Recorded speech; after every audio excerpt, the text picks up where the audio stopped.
Bienvenidos a Civilizaciones Olvidadas, la historia que el tiempo enterró. En el año 2005, un grupo de astrónomos liderado por Alessandro Morbidelli y Rodney Gómez publicó una serie de investigaciones que terminarían por sacudir los cimientos de la ciencia planetaria. Lo que ellos llamaron el modelo de Nice, en honor a la ciudad francesa donde se desarrolló, proponía una historia violenta y caótica para nuestro sistema solar, muy lejos de la imagen estática que se tenía hasta entonces. Según este modelo, los gigantes gaseosos, Júpiter, Saturno, Urano y Neptuno, no nacieron donde los vemos hoy, sino mucho más cerca del Sol, en órbitas compactas.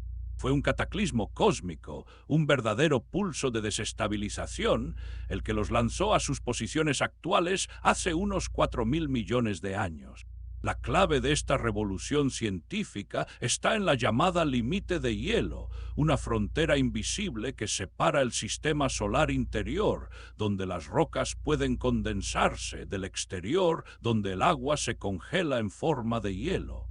Más allá de esta línea, los granos de polvo se cubren de escarcha y se vuelven enormemente más eficientes para agruparse.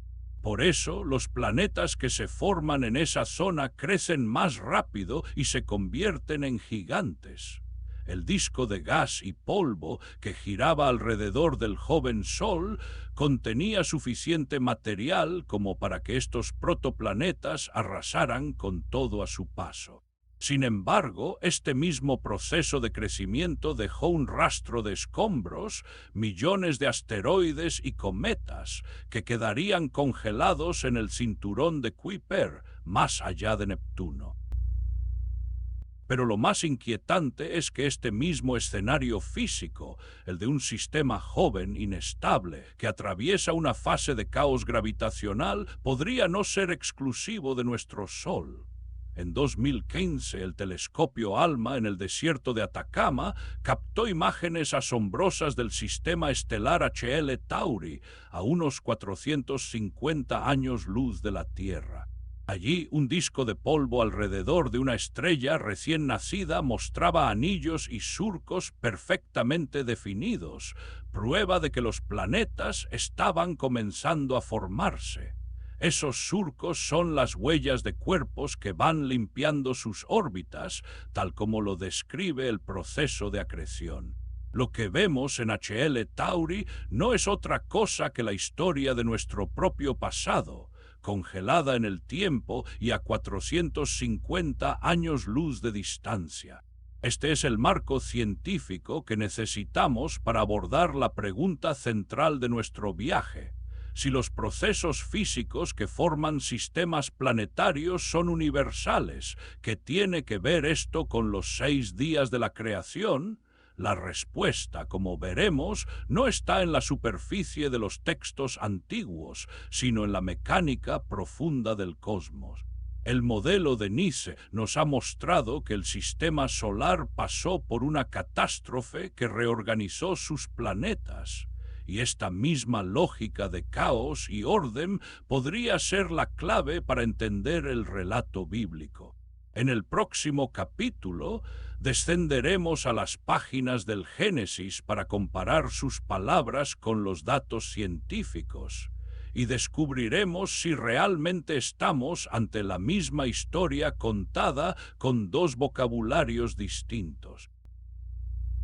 Pero, ¿qué significa realmente que la resonancia entre Júpiter y Saturno haya sido el último gran evento del sistema solar?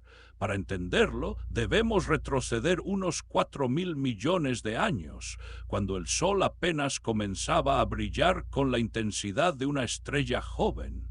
En ese entonces, un disco de gas y polvo de unos 10 millones de años de vida rodeaba el astro rey. Las pequeñas planetas rocosas, como la futura Tierra, ya habían terminado su crecimiento, pero los gigantes gaseosos, con su enorme masa, aún vagaban por órbitas inestables, como titanes dormidos que despertarían al final del festín cósmico. Este detalle, aparentemente técnico, es clave.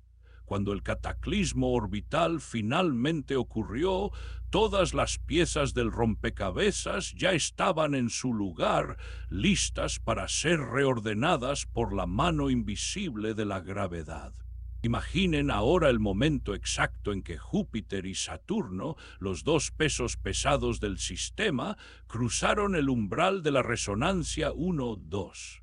Cada vez que Saturno completaba una órbita, Júpiter realizaba exactamente 2 en un ritmo que no era casualidad, sino una trampa gravitacional.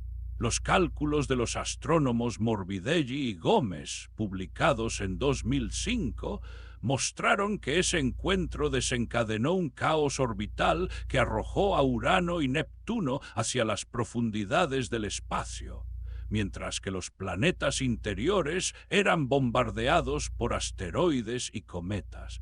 La Tierra, en aquel entonces un mundo acuoso y joven, recibió el impacto de miles de rocas, algunas del tamaño de pequeñas lunas. Los océanos, recién formados, se evaporaron parcialmente y la superficie se fundió en un infierno de magma. Fue una purificación violenta, un bautismo de fuego que paradójicamente sembró las bases para la vida futura. Este evento, conocido como el Gran Bombardeo Tardío, no solo reconfiguró las órbitas, sino que también determinó la composición misma de nuestro planeta. La corteza terrestre, que hoy conocemos con sus continentes y océanos, se formó en gran parte por la solidificación de ese magma fundido. Los minerales pesados, como el hierro y el níquel, se hundieron hacia el núcleo, creando la estructura estratificada que protege nuestro campo magnético. Los científicos han datado los cristales de circón más antiguos, de hace 4.400 millones de años, y encontraron rastros de este cataclismo en sus firmas isotópicas. La Tierra no fue un simple observador pasivo. Fue una forja donde el caos se transformó en orden, y ese orden, millones de años después, sería interpretado por los autores del Génesis como la separación de las aguas y la aparición de la tierra firme. Pero, ¿y si la Tierra no hubiera nacido en el lugar que hoy ocupa? Y si, antes de ser el mundo que conocemos, hubiera sido una gigante de hielo, un mundo oscuro y congelado orbitando en los confines del sistema solar, mucho más allá de Saturno. Esta es la hipótesis que algunos científicos han comenzado a considerar seriamente, y que encaja con una precisión asombrosa en el rompecabezas del origen planetario.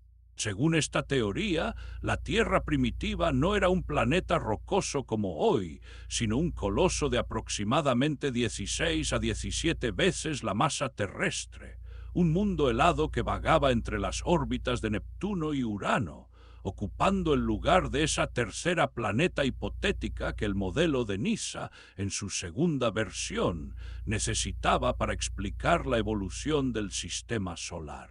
El escenario es tan violento como fascinante.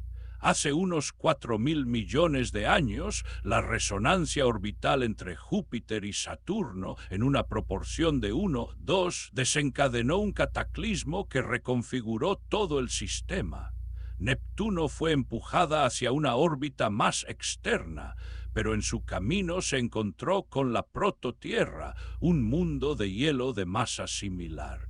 La interacción gravitatoria fue tan intensa que, por conservación del momento, Neptuno fue lanzada hacia afuera, mientras que la prototierra fue arrojada hacia el interior, cayendo en espiral hacia el Sol. En ese viaje infernal, la futura Tierra pasó cerca de Venus, y esa interacción inclinó el eje de rotación de Venus hasta 177,4 grados, dejando al planeta literalmente patas arriba. Los dos mundos, en su danza caótica, terminaron por circularizar sus órbitas mutuamente, estabilizándose en las posiciones que hoy conocemos. Este escenario, aunque parezca sacado de una novela de ciencia ficción, deja huellas que aún podemos observar. Cada vez que Venus nos adelanta en su órbita, nos muestra siempre la misma cara, un fenómeno que solo se explica si su rotación ha sido profundamente influenciada por la Tierra en algún momento de su historia. Las imágenes de la NASA, como las capturadas por el satélite que registró el tránsito de Venus en 2004, confirman esta sincronía orbital. Y no es solo Venus. Urano, con su eje de rotación inclinado 98 grados, parece haber sido golpeado por Neptuno en su escape hacia el exterior, un impacto que habría dejado al planeta girando de lado. Todo el sistema solar en este relato es un campo de batalla donde los mundos fueron desplazados, golpeados y moldeados por fuerzas que escapan a nuestra comprensión cotidiana. Y la Tierra, nuestra Tierra, sería el resultado final de esa odisea cósmica, un superviviente que encontró su lugar en la zona habitable, no por azar, sino quizás por un designio que la ciencia apenas comienza a entrever. Y en ese campo de batalla cósmico hay una pieza que durante décadas desafió toda lógica, la presencia de agua en nuestro planeta. Los científicos calcularon que si la Tierra hubiera nacido en su posición actual, habría quedado completamente seca, un desierto de roca fundida. Sin embargo, hoy los océanos cubren el 70% de su superficie. ¿De dónde surgió ese tesoro? La respuesta, según la nueva narrativa, llegó del cinturón de asteroides, pero no de cualquier manera. En el año 2005, simulaciones de alta precisión mostraron que la migración de los gigantes gaseosos pudo haber desestabilizado miles de cuerpos helados, lanzándolos como proyectiles hacia el sistema solar interior. Cada impacto habría sido un apocalipsis, pero también una entrega silenciosa de vida potencial. Los geólogos encontraron pruebas en los cráteres más antiguos de la Luna y en los isótopos de hidrógeno de los océanos terrestres, que guardan una firma química extraña, distinta a la de los cometas clásicos. El agua de la Tierra no coincide con la de los hielos del sistema solar exterior, sino con la de ciertos meteoritos rocosos, las condritas carbonáceas, que contienen hasta un 20% de agua en su estructura. Eso significa que los ladrillos de nuestros mares no llegaron desde las heladas profundidades de Neptuno, sino desde un cinturón más cercano, alterado por la gravedad de Júpiter. Cada molécula de agua que bebes pudo haber viajado en una roca expulsada por el caos gravitacional de hace 4.000 millones de años. Pero entonces surge una paradoja que estremece. Si la Tierra recibió su agua de esos impactos, también recibió su destino. Los mismos asteroides que trajeron los océanos, trajeron los compuestos orgánicos que dieron origen a la vida. En los meteoritos de Murchison, caído en Australia en 1969, se hallaron más de 90 aminoácidos, muchos de ellos ausentes en la naturaleza terrestre. Esa roca no era especial, era una muestra de lo que llovió sobre nuestro planeta durante el bombardeo tardío. Así, la historia de un mundo rocoso en la zona habitable se convierte en una cadena de coincidencias aparentemente imposibles. La migración de los gigantes, la formación del cinturón, los impactos, el agua, la química. Y la ciencia, por primera vez, se atreve a preguntar si ese azar tenía un propósito. Y en ese abismo de tiempo, la narración bíblica parece susurrar un eco inquietante. El Génesis habla de aguas sobre el abismo, de un caos primordial que precedió a la luz.